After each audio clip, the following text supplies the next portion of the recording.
This is VSiN, the sports betting network. The numbers told the story, they always do.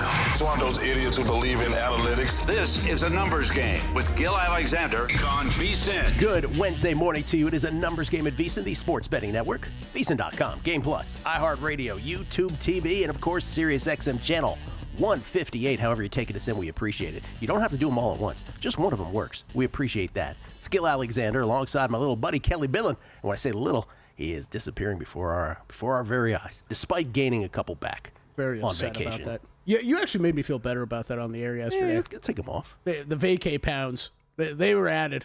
You were there for a long time. And drinking a lot of frozen beverages that had got a lot of sugar in them, Gil. A lot of sugar. Well, we got a lot of sugar on this show today. Oh. I don't know what I just said right there. AJ Schultz talking NHL playoffs with us. He's the co-host of Puckcast with Statsman and AJ over there at RotoWire. He plies his trade. Country clubbing with Kelly, the Byron Nelson this week, couple weeks before the PGA Championship. Looking forward to your thoughts on that. Will Hill, all of his bets. JVT on the NBA playoffs. My God, we'll talk about this momentarily. What a couple of finishes last night that was, especially in Indiana. I almost feel bad for the guy. I feel like every time there's some terrible Clippers loss, it's like, hey, JVT happens to be on the show. And then there's that. The NBA hardos taking it on the chin with the Clippers at this point. JVT will be there. Jason Weingarten is coming on the show. Jason, we're going to talk Bill Belichick's girlfriend because he's obsessed with this subject, and I actually do think there's a betting tie-in. And Jason, if there's one thing he's more obsessed with than Shedeur Sanders and Bill Belichick's girlfriend, it's 100 Men versus a Gorilla. Jason has concocted an entire plan to defeat the gorilla. Oh, so he's on my side. He's on your side, and the both of you are ridiculous. And someone on Twitter said it. Forgive me if I don't remember who it was, but they said, "Gil, you love betting against human achievement. This is your finest. This is your finest moment." Oh, you're right. This is the ultimate. That was a great tweet yesterday. This is the greatest thing. And of course, I am bearing the headline coming up this hour. May most wins Major League Baseball, which we have done as a little cottage industry here on this show. I know others do it as well. Our history on this is a very solid one. We hit June last year on the Astros, both at 25-1 and 17-1. We came one out shy in March, April, hitting a 65-1, which is the worst gut punch loss I've ever taken at anything in my life. Came a game away in May last year. July, August, September, not so great last year. And then the worst call was this year for the March, April, which was the Twins. But, Kelly, I just picked the wrong market on the Mets. I did the Mets race to 10, and it looks like the Mets, well, not looks like, the Mets, for all intents and purposes, have clinched the Circa March, April, where run differential is the tiebreaker. Something ridiculous would have to happen tonight for that not to manifest. And they have clinched at least a dead heat for the William Hill Caesars March, April win as well. By the way, DraftKings, like last year, begging out of anything beyond March, April. It's kind of weird. Is it that they don't want people having seen a month of baseball, or is it a technology shortcoming? No, it's definitely not the second one. I don't know if it's not definitely that. I just wonder. Well, I guess the weirder part to me is I don't know for sure that they weren't the first ones to start this market. I will tell you that I noticed it at Caesars William Hill first last year. Okay. But I could be wrong. I don't know. But anyway, they did this last year. So it's only they bowed out after the first month. It's only going to be Circa and William Hill Caesars. Those are the only two shops. For May, we will get to it. I have my play. I will tell you why I'm playing it. But as far as the Mets Dodgers, as soon as the Mets started crushing Arizona yesterday, I spent the whole game, knowing that I picked them race to 10, but not for the month. I spent the entire game jabbing my pupils with the sharp point of a pencil. You shouldn't do that, bro. Yeah. If anything, use the other side. Okay? I recovered pretty well, but still. Okay, NBA. Last night. This is the one series of the first round that we probably talked the least about was the Pacers and the Bucks, though Wyatt tried to make it a thing. I kept telling Wyatt, I was like, the Pacers are just a better team. Pacers are just a better team. But, he's a Bucks fan. And I had a Pacers series bet. Pacers end up winning this in 5. They beat the Bucks by 1 point. And they beat them 119 to 118 last night. But if you're just looking at the final score of this, my goodness, they beat them in overtime. First of all, Milwaukee led by 4 in regulation with under a minute left. Giannis at the line on an and one. He misses that free throw. Tyrese, 2 free throws. Then after a Milwaukee miss, a dunk by Tyrese, because apparently it was just the Matador defense the entire night against Tyrese. He gets the hoop at will. Horrible last possession for Milwaukee in regulation where Giannis has this, baseline jumper from 15 feet out, which was ridiculous. It goes to overtime. And then Milwaukee does it again. This time they lead by 7 with 40 seconds left in overtime. There's no way you're losing this. This is going back to Milwaukee. Oh, a funny thing happened on the way to the gentleman's sweep. Yeah, not so much. They're up 7 with AJ Green having 1 more free throw attempt, by the way. AJ Green, amazing that he played for the Bengals all those years and now with the Bucks. Yeah, talented guy. He misses the free throw. Nembhard hits a 3 to cut it to 4. Then Gary Trent Jr., who was awesome offensively in this game. Gary Trent Jr. ended up with 33 in this game. But man, oh man, what happened to him down the stretch here? He throws it away, throws it to Nembhard. Halliburton right to the rack, layup, and 1, hits the free throw. AJ Green on the foul. Oh, awful turnover, but whatever, Gil. They're still in control. Cuts it to 1. So Milwaukee is up 1, right? But, at the very least, they'll get 2 free throws here, and then the Pacers will have to hit a 3 to tie, and you know how that goes. Maybe they'll foul him, so they're still in the driver's seat. But then AJ Green throws the ball to Trent Jr., who lets it go through his legs. Out of bounds. 5-hole. What was that? Oh, my God. Wait. Was this a bunch of 9-year-olds playing basketball? I mean, he Bucknered it. What's the Mr. Bean music that they play in the background? The Benny Hill music in the background? Right, exactly. It was that. And then, of course, so the Pacers have the ball with just over 10 seconds left. They're down 1. People are losing their minds. Because you know what's about to happen. Halliburton just goes right to the rack. Scores with just over a second left. Pacers up 1, ball game. Then Giannis flicks it 3 feet inbounds. Desperation 90-footer misses. And the Pacers advance to take on the Cavaliers in the conference semifinals. Giannis 30, 20, and 13 in defeat. Maybe his last game with the Bucks. Who knows? We don't know. The Bucks made 19 threes in this game and lost. 19 of 40. They outboarded the Pacers by 8. But 17 turnovers, including those last 2. This is from Automatic NBA. The Pacers trailed by 7 points with less than 40 seconds left in the game and won. NBA playoff teams in the last 20 years were previously 0 and 1,176 when trailing by 7 or more points with 40 seconds or less remaining before tonight. 0 and 1176, Kelly. Well, now it's 1 and 1,176. Unbelievable. It's wild. There were all kinds of crazy stats about the ending of this game. Doc Rivers, this is another one I pulled in. Since 2000, NBA teams 943 and 19 in the playoffs with leading by 7+ points. Under 35 seconds, Doc Rivers is 34 and 17 in these situations. Oh my God! Yeah, he's responsible for 17 of the 19. Yes, apparently. I'd have to double check that stat. That cannot be right. Doc's man, he's had some moments here at the end of games in his career. It is, I don't know where to. I could talk about this game for 10 minutes. It is the fact that last, take away even some of the other points. The last Halliburton drive.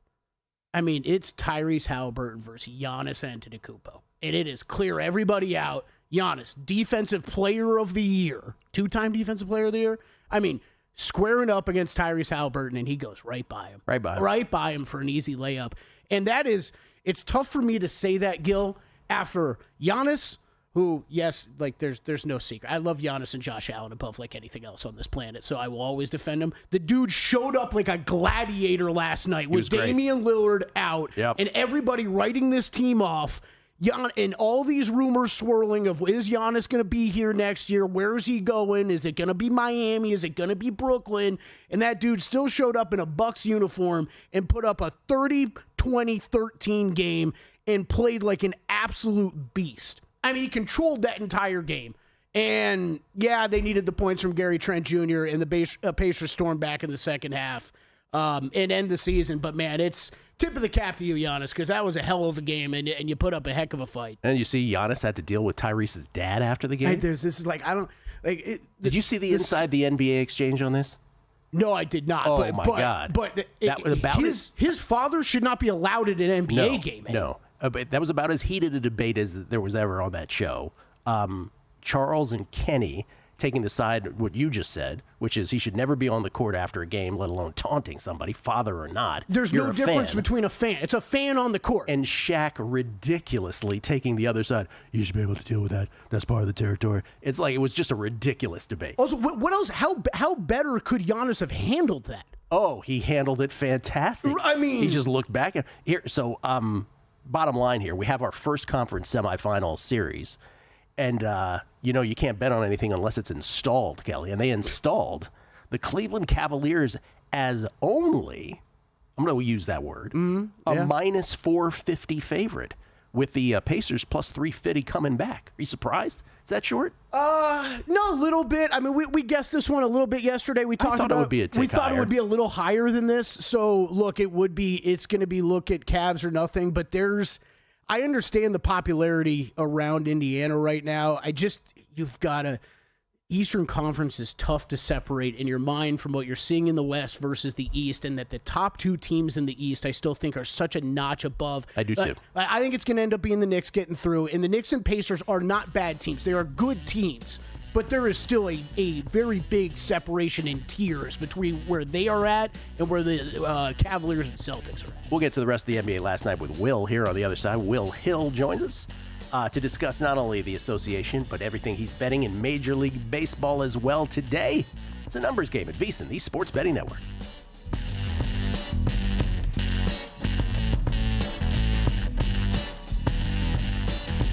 Time. There's nothing more valuable. It's what drives everyone to make the most of every moment. We celebrate living large in the now. In a city where time disappears, we create experiences that electrify the soul and memories that will last forever. We go big, we go all night, and here, everyone is invited. So get loose and get loud. This is Circa. You'll have the time of your life. So, Paulie, have you had a chance to read the VSiN Daily yet? Yeah, came in at 3 a.m. What's Bill doing up that late? Well, rumor has it, it starts off with a 12-hour meditation session. Then he just pours himself over film and live TV, really focusing and taking it all in. Bill's in with the biggest insiders, talking trade secrets, strategies, the whole nine, absorbing the info.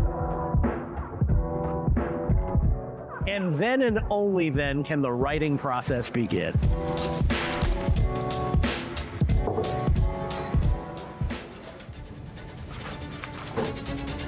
In Las Vegas, Bill's late night becomes your early morning. Wake up to the very latest betting insights in your inbox with the VSiN Daily.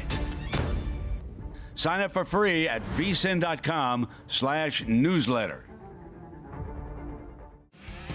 Coming up on the next edition of Follow the Money, 2 games in the NBA. The T-Wolves and Warriors look to advance to the second round. Pivotal Game 5 between the Jets and the Blues. Can Hellebuck bounce back? And can the Capitals finish it off against Montreal? 5 early games in Major League Baseball as well. Jeff Seeley and Mike Palm as guests, plus best bets and props. Follow the Money, 4 to 7 Eastern on VSiN, the Sports Betting Network, now Sirius XM Channel 158. Check out the website for all the betting tools.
VSiN, the sports betting network. Want to bet smarter? Start with Smarter Insights. Right now, you can check out the Kentucky Derby betting guide, Greg Peterson's MLB Best Bets, and Wes Reynolds' CJ Cup preview. That's a CJ Cup Byron Nelson. And later today, you can check out Zach Cohen's NBA Best Bets and Player Props, Jonathan Davis's NHL picks, and Steve Makinen's MLB Analytics Report.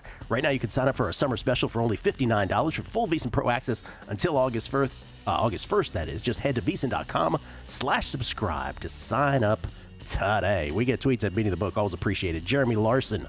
Paul Carr is in the category of auto tail blindly, crushing it with his picks on a numbers game. He hit the Dembele goal scorer yesterday within 4 minutes. Yeah, fourth minute. Or so. It ended 1-0, right? Did it? I think so. Yeah. I think it was the only goal. That was quick and easy from Paulie. Let's see. This is Ryan. Did he kill it while I was out? Did you catch my text yesterday? There's some odd 2025 trends going on a numbers game. Oh, yes. Well, yes. like Paul Carr, I think he missed one bet when you were on vacation. Like, he was basically flawless except for one game. And then, like, you said he went 3-0 over the weekend when I was out. I'm like, man, this is kind of a thing. Paul Carr needs one of us to be gone. Ryan Tajirdzma. This is the Rockies' May schedule. I don't know who's going to win the most games in May, but I'm pretty sure I know who's going to win the least. Brutal schedule. They just need to win in any month. Forget their schedules at this point. Martel J. A lot of sugar on the show today. I didn't know Delicious was making a cameo today. Chuckism 1. I found Nuggets 45-1 to win the West before Game 5 last night. It was too good to be true. I had to take a flyer. We'll get to more of these tweets because I real quick before we get to Will, we'll bring in Will for this, actually. Will Hill joins us now at Not The Will Hill. That's with 2 E's on the on Twitter. He's the host of the Shoulda Bet More podcast. Comes to us courtesy of the Progressive guest line, also part of the Chris Felica Bear Bets Empire over there at Fox Sports and star of the Mega Pod. How you doing, Will? Boys, what's going on? Thanks for having me. Always good to join you guys. I'm hoping one of these weeks I can come on a Friday so I can curse like everybody else, but always good to be with you. That's right. It's a non-cursing day. We have earmarked Wednesday as a non-cursing day. I'm just upset that we don't get to see Will today. He had some microphone troubles, or we had some troubles back there, and he was he's looking ready for summer, Gil. He's all swole, had the T-shirt on, looked like he'd been hitting the gym. Will's ready to show off the summer bod up there in Connecticut. Yeah, looking swole, as the kids say. So the other 3 NBA games. So we talked about the just amazing finish, ridiculous finish in Indiana, as Indiana advances to take on the Cavs in the 4-1 Eastern Conference semi. But the others were Boston, gentleman's sweep against the Magic. They finished that off. So Boston is on their way to the conference semifinals as well. Pistons, as we briefly mentioned, they do stave off elimination. That was the one in the East that was a staving off of elimination. The Pistons are taking it back to Detroit Game 6 on Thursday with a 106-103 win over the Knicks in an interesting finish where Tom Thibodeau, after injuries to both Josh Hart and Jalen Brunson, didn't call timeout to get either of them back on the court. Yeah. And then J.B. Bickerstaff does the proper thing. He fouls up 3. Way to go. So it works out for the Pistons. And then the other one last night, and this is, I'll bring in Will, because Will, I'm curious your thoughts on this. The NBA hardos love the Clippers. And Kelly, you and I said the whole time ago, does Nikola Jokic still play for the Nuggets? Do the Nuggets still have home court?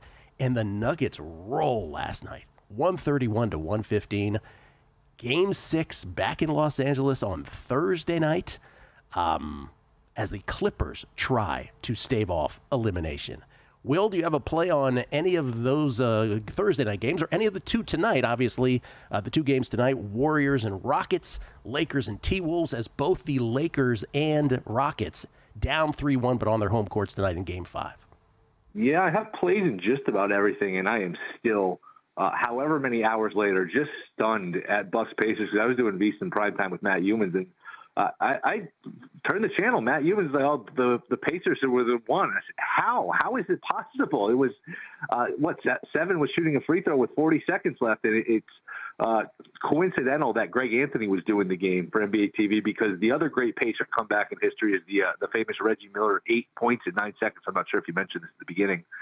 And he was on the Knicks there, and he was famous for the slip. That led to the Reggie steal. So with Greg Anthony involved with both of these, and Greg Anthony actually started to talk about that game, the Bucks game last night, in the past tense, like, Giannis in both of these wins did this, and this, and the game wasn't over. You don't usually hear announcers do that. Just stunning. And it looked like the Pistons were going to do the same thing. They were very close, very lucky they didn't throw that inbounds pass away. As far as tonight, I just think the Warriors, I like the Rockets. I think the Warriors might punt. We've seen them do this in the past. Last time they were up 3-1 on the road for a Game 5 was in Memphis in 2022, and they lost by 40. Curry played 41 minutes Saturday, 39 minutes on Monday. It's an older team, 1 day off in between games, 3 games in 5 days. I just wonder if they get behind early, do they punt here? So I like Houston. It's a dangerous strategy to when you only have the one chance at home to close it out, to just treat this as a gravy game and say, you know what, we'll take care of it in Game 6. That only leaves you one chance to close it out in Game 6 at home. And not that they can't win a road Game 7, but I think Houston wins, and I also think the Lakers win. I think Minnesota has already been called for 4 fouls. The Lakers are already in the bonus. Breaking news. I just think the Lakers are going to get a lot of calls tonight. And look, they have not been able to finish, so maybe you're more interested in like a first half bet, because the fourth quarter they just run out of steam here. But Game 2, when they were down 1-0, they won. They won comfortably. I see a similar sort of game tonight. Yeah, T-Wolves, I think, collectively outscoring the Lakers by over 30 points in the fourth quarter alone. Rockets favored by 4, Lakers favored by 6. Just so I'm clear, are you betting both against the spread? Yes. You are? Yes. Okay. Those are tonight's games. Anything Knicks-Pistons, Thursday night, Game 6, Detroit favored by 1.5, total at 212. Clip show 6.5-point favorites against the Nuggets in Game 6 back in LA, 211.5 the total on Thursday. I like Detroit. I think this has been a weird series because the Knicks won Game 1 at home, and the road teams I think are 4-0 since. And actually, I was on with you guys a couple weeks ago before the playoffs started. Detroit in 6, 9-1, and 12-1. Man, I feel like I should be headed back to Detroit up 3-2 with a chance to either hedge or just let it ride or whatever. They let some games get away. They almost let last night get away. But, boy, this is starting to feel eerily similar to last year if you're the Knicks, where you just run out of bodies. The injuries start to pile up. Brunson banged up. They're sort of limping to the finish line here. I think Detroit gets this one at home, and Knicks probably win in 7. But, again, if you're a Knicks fan, this is probably all too familiar for you for last year. As far as the other one, I'm starting to see some 7 with Denver, L.A., I'm going to take it. I said this before the series, and it looked like after 3 games, the Clippers were just a much better team. But I picked Denver in 7. I bet Denver in 7 plus 375. I said, if you don't have trust issues with the Clippers, then I have trust issues with you, because how do you trust this team? Harden, Kawhi, the history, everything. Like, are you confident the Clippers are going to win this game 6? Or are you like, I could totally see a scenario where the Nuggets go in there and just close them out. So I will take the 6.5 or 7. Life on the line. I think the Clippers probably win the game, but I don't trust them. And we're starting to see the old, Harden in big spots. He was just a complete non-factor last night. Christian Brown shutting him down. So, the series has felt destined for 7 the whole time, but I'm going to take the points with Denver here. I don't know that they're going to shoot, I think 17 of 33 from 3 last night. That was an outlier shooting performance, but it just felt like they were getting every loose ball quicker, faster. They just, I know it's a cliche to say, they wanted it more, but it looked like they were a step faster than the Clippers last night. By the way, back to Detroit and the Knicks. You first of all, you're right. Detroit almost threw the ball away late too, as well. But you mentioned it yesterday on text. You're like, Detroit could be up 5-0 in this series, and I said, okay, easy. Maybe it's 4-1 though. But they really coulda, shoulda, perhaps won this series already. They were up 8 in the fourth quarter in Game 1. Then they gave up that 21-0 streak to the Knicks, and then of course the foul that wasn't in game number 4. So and you had Detroit in 6 to begin the series? Yeah, 9-1. Then after Game 1, I bet it again at 12-1. Oh man. Okay. By the way, Cleveland 7.5-point favorites in Game 1 against the Pacers on Sunday. Any thoughts on that? No, it looks about right. I actually thought Cleveland would be a little bit higher. I'm starting to hear some sentiment from the Pacers could push it to 7, or maybe don't sleep on the Pacers. They could win the series. I don't really buy that. To me, this is toss-up between either Cleveland in 5 or Cleveland in 6. I don't think it's a sweep. I don't think it goes 7. I don't think Cleveland's in any real danger to lose it. So, toss-up between 5 or 6, but I think Cleveland's moving on. Cleveland's really, really good. All right, you got 30 seconds. Baseball today. Have you played anything? Over 9.5 in Yankees. Orioles giving up 1 million runs. Yankees swinging good bats. Carrasco's not very good, and Povich isn't either for the Orioles. And how about this? 4-1 on the field for American League MVP Judge versus the field. Was that less than 30 seconds? It was less than 30 seconds. I'm going to need you to fill. No, I'm kidding. 4-1 against the field. Does that exist anywhere? Yeah, DraftKings has the field 4-1, so you get every other play in the American League. So you're saying, so which side are you on? I like the field. You like the still field? a long time to go. Okay. Yeah. The way you said it, I thought you were taking Judge. Yeah. Okay. So 4-1, you're taking the field against his beloved Aaron Judge. All right. Will Hill, everybody. Thank you, Will. Appreciate it as always, man. See you guys. Thanks. Will Hill at Not The Will Hill. Once again, Should Have Bet More, the name of his podcast. Not only is he on the Megapod, but of course with Chris Felica over there at Bear Bets, all the Bear Bets podcast at Fox Sports. We'll talk some hockey with AJ Schultz on the other side, and then Major League Baseball, most wins, month of May. I will tell you what I have bet. We have all day to bet it. That's it. They didn't give us much more time than that. Coming up. And they're off.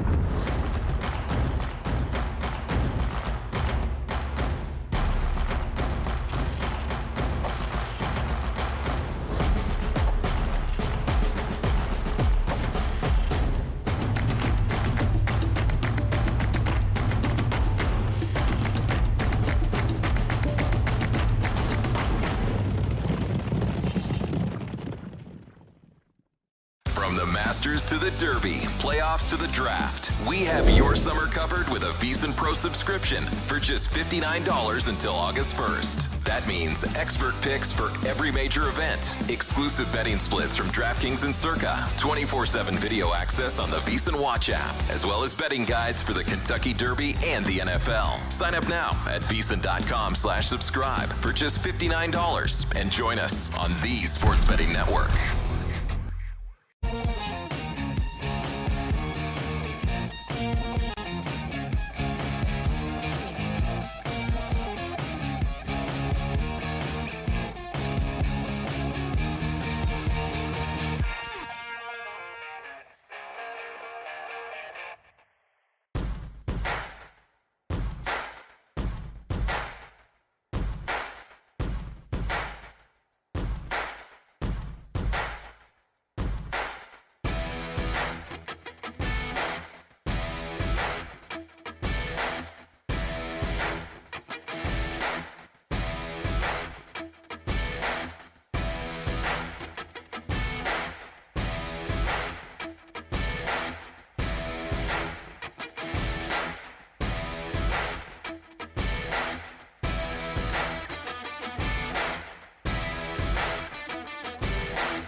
This is VSiN, the Sports Betting Network.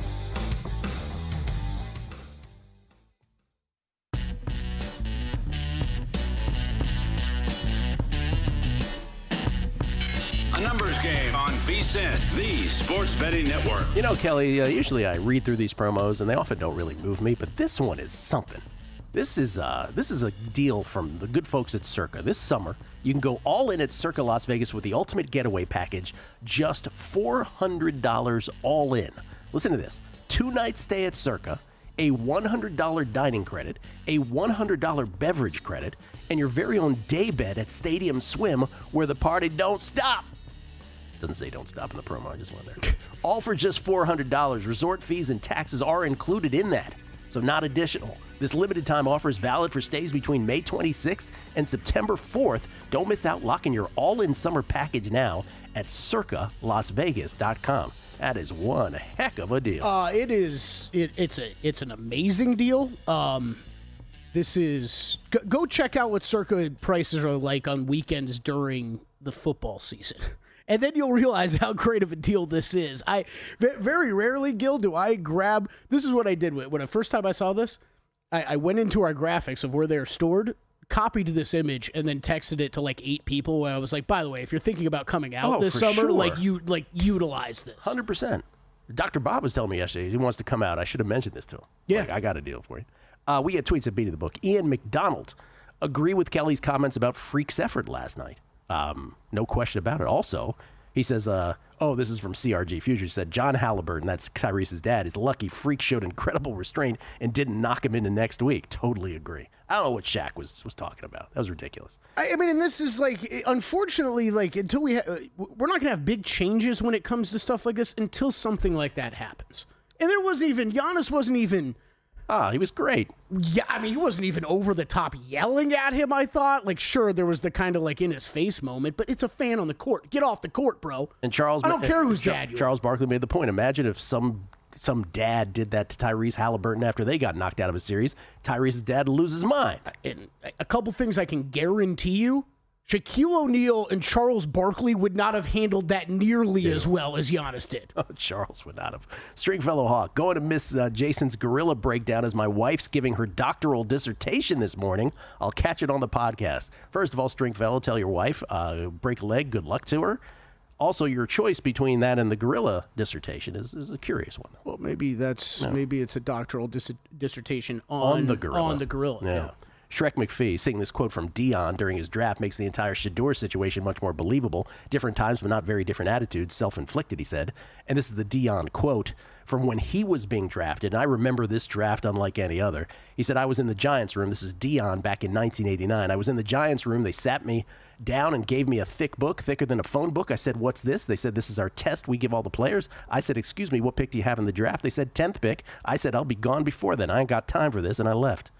And there are some reports that Shador, if you weren't picking in the top 5 to 7 picks, he wasn't interested either, and he tanked the interviews. Yep.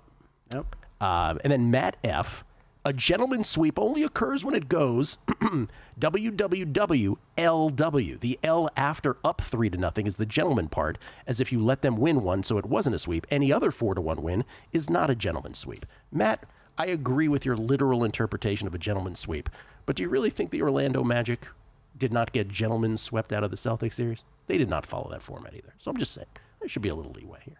Yeah, completely agree. One more, pardon me. Because I need this. Because I said, when you put this up, I said, this can't be real. I have to double check.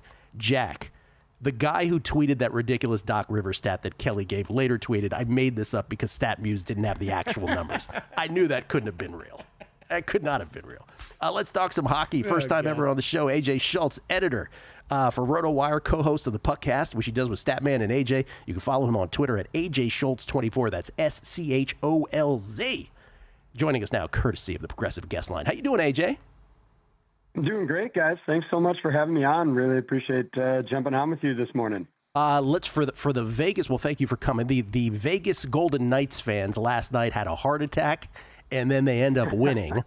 Minnesota looked like they had scored the go-ahead goal with just over a minute left, but by the tip of a skate, were ruled offside. What was interesting, it was the second challenge. It was the coach's challenge that did it. The initial challenge did not qualify, but the coach's challenge for offsides did. That goal gets wiped away, and Vegas ends up winning it in overtime on a Brett Howden goal.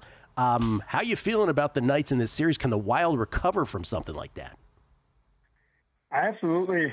I think they're looking good. I'd have been down on Vegas if that had gone the other way. Credit to the coaching staff there in making that call because, with the coach's challenge, if they're wrong, now you're giving the Wild a power play right at the end of the game. Like that was a ballsy move to make that call. They've won back-to-back OT games now, the Knights have, and it looks like, obviously they'll have to go back to Minnesota. That'll be a challenging Game 6 for them. But if I'm a Knights fan, I'm feeling good because worst case scenario, you have Game 7 back home, and I've been to a game there. That is quite the arena. That's quite the atmosphere, and I'd be feeling confident that that's our worst case scenario of having to play home in Game 7. Yeah, that back in Minnesota again tomorrow night, where the Wild plus 142 to extend that series. One more from last night before we get to your thoughts on tonight's games, which is the Toronto Maple Leafs were up 3-0 in this Battle of Ontario against Ottawa. Now it's 3-2. Senators minus 120 in Game 6 tomorrow night as well. And the adjusted series price on this for the Sens is plus 334.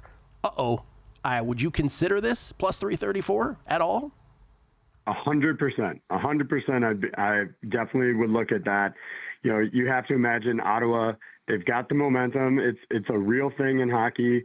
They're playing back at home in Game 6.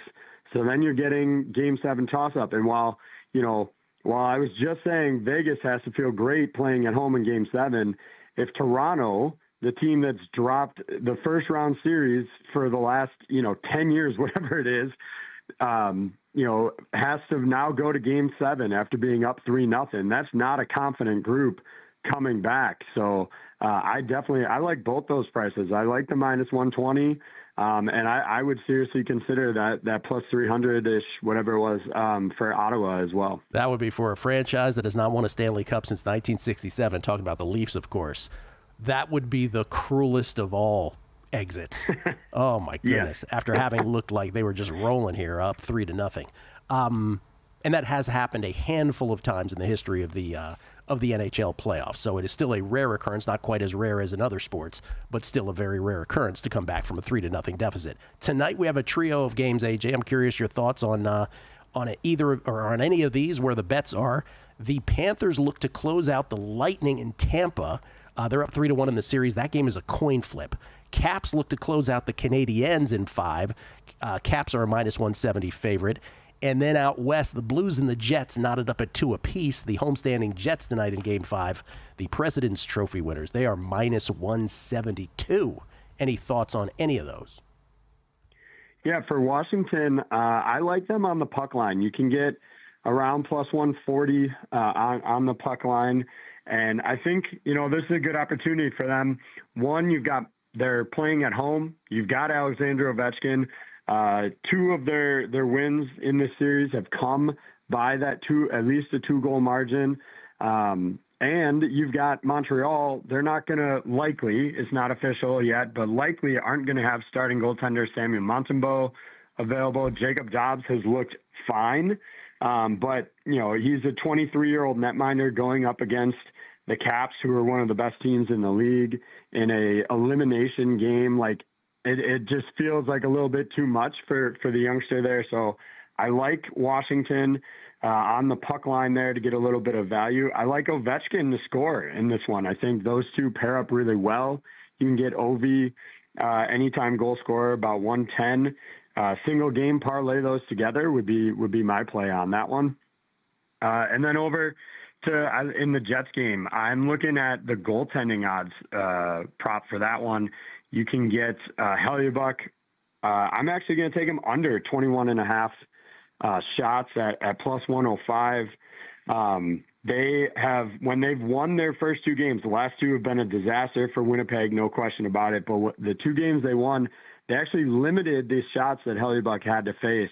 And so if they're going to go back home to Winnipeg tonight, get a win in that game, obviously the money line is giving up too much juice for me to take that one.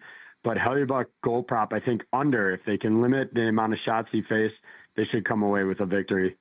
All right, AJ, before you go, we don't usually ask this of guests because, we do betting shows. We're often too cool for school to ask this. But what your friends would always want to know is, who do you think's in the Stanley Cup Finals at this point? Yeah, I mean, I think for me, I've been on the Jets as my Stanley Cup pick. Yes, they lost those two. I'm not going to give that one up. I still like them to make it there. And I thought this Florida-Tampa series was going to be much more of a battle. But Florida has just looked really, really good. Both those teams have two of the top 3 netminders, top 4 netminders in the league in Bobrovsky and Hellebuyck. So I would go with Jets and Panthers in the final right now. All right, mark them down. Winnipeg, Florida, Stanley Cup Final. AJ, really appreciate it, man. Thanks so much. Yeah, anytime. AJ Schultz, everybody, from RotoWire, joining us. May wins, most wins, Major League Baseball, next. In the heart of downtown Las Vegas, a sports oasis awaits. Stadium Swim, the ultimate outdoor amphitheater, built for the ultimate sports fan. With a colossal screen that brings the game closer than ever. Reserve a daybed, private cabana, or lounge in the center of it all. 6 pools to dive into as the game heats up. And the best part, there's never an off-season. Open 365 days a year. Stadium Swim, it's always spectator season. Your favorite VSiN shows and personalities are now available to download as podcasts. Catch every hour of our live broadcast with VSiN Best Bets, or find your go-to show and download it directly. Get instant reactions to last night's games, sharp analysis on today's biggest matchups, and everything in between. Whether you're commuting, working out, or just catching up, VSiN lets you take the action with you wherever and whenever you want. Search VSiN on your favorite podcast platform and get in on the action with VSiN, the sports betting network.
Game on VSiN, the sports betting network. Don't forget to check out the Sharp Plays, unmatched transparency with records, updated daily AI betting analysis, real-time global betting information, and alerts directly from the pros. That's sharpplays.com.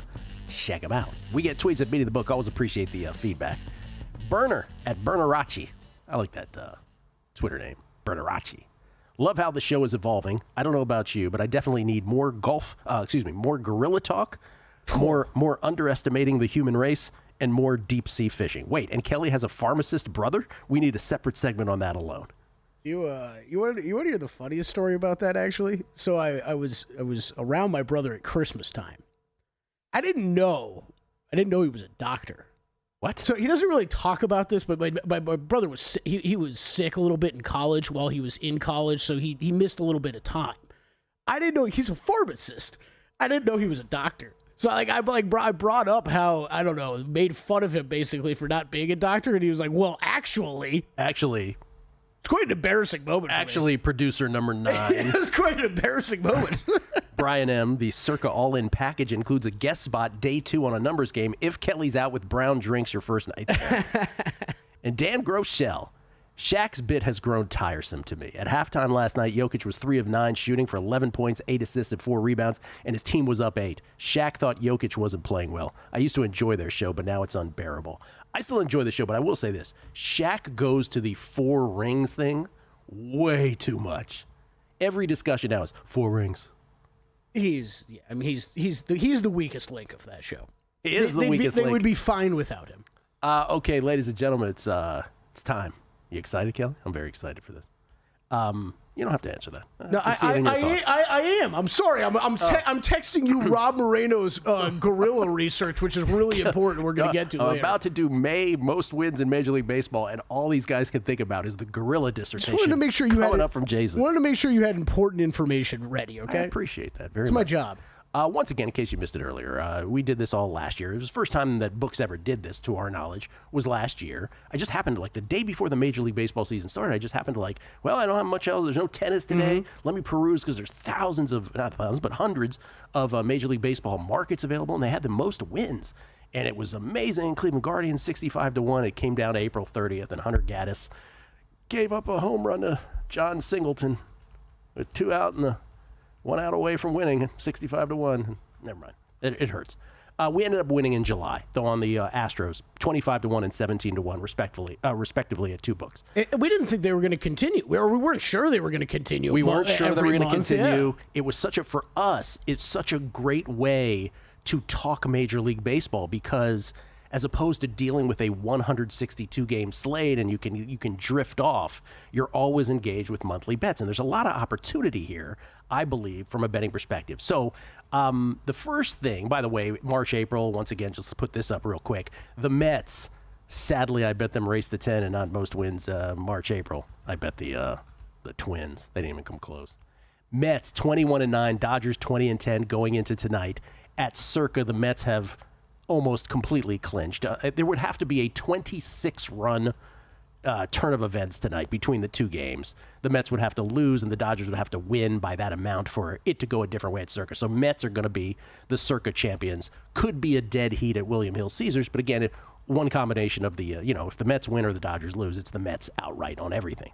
Good on anyone who bet the Mets in March, April. And by the way, we just put up April on the top there because one of the books had just April. Mm-hmm. Okay.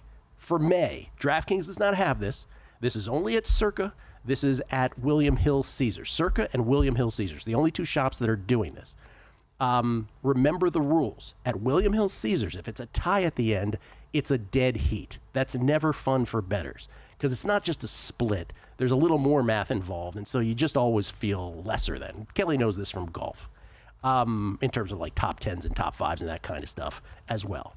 At Circa, where I prefer to do this, there is a tiebreaker involved, which is fewest losses, the first tiebreaker, and the second tiebreaker is run differential, as we just talked about with the Mets and the Dodgers in this past month.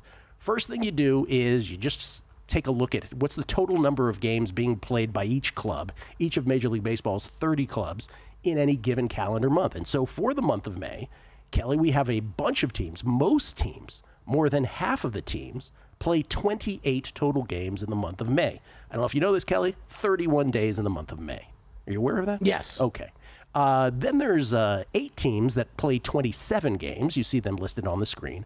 And 3 teams that play 26 games. The Yankees, Marlins, and Padres each play 26 games. Now, 28, 27, and 26, to be honest with you, is not much of a difference based on what we've seen in the past. There were months last year where it was like a 5-game difference in terms of what teams were playing in a given month. So in May, it's only 28, 27, and 26. So your instinct will probably, your knee-jerk instinct is, well, you want to play the most games, right, because you want the most opportunities to win.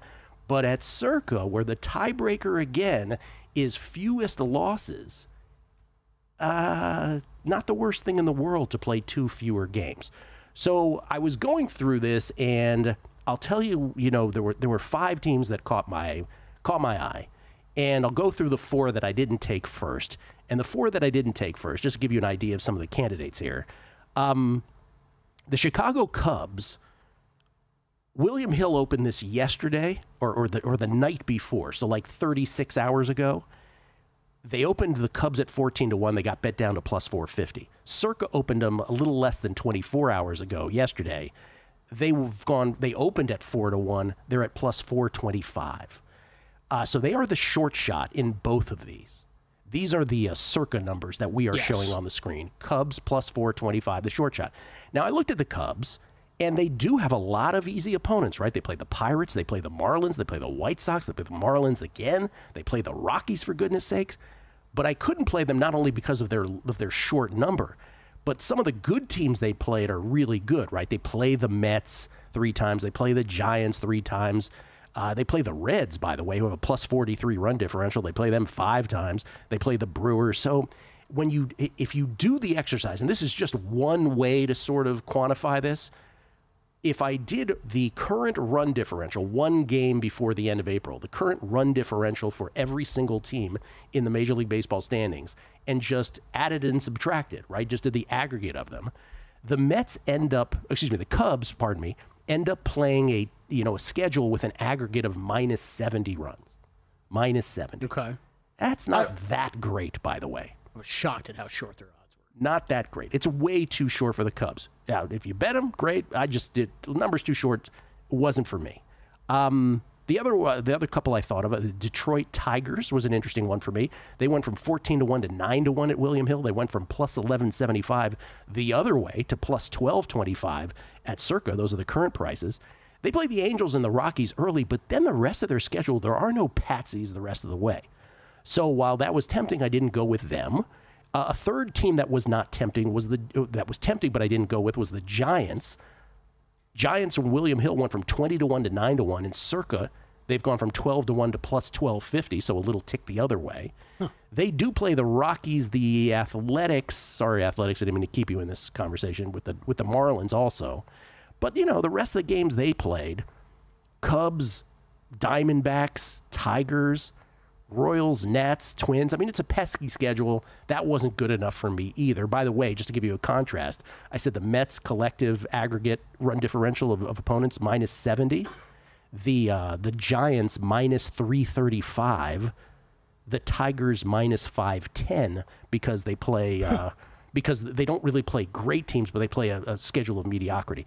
The runner-up for me was the Philadelphia Phillies. Philadelphia Phillies, who went from 6-1 back to 11-1 at William Hill, and at Circa from 10-1 to plus 1050. So they're available at double digits. Aggregate run differential of opponents minus 530. Phillies they do play the Pirates, the Rockies, and the Athletics in there, if you consider the Athletics in that group, which I'm not sure I do. But the rest of the schedule is pretty pesky.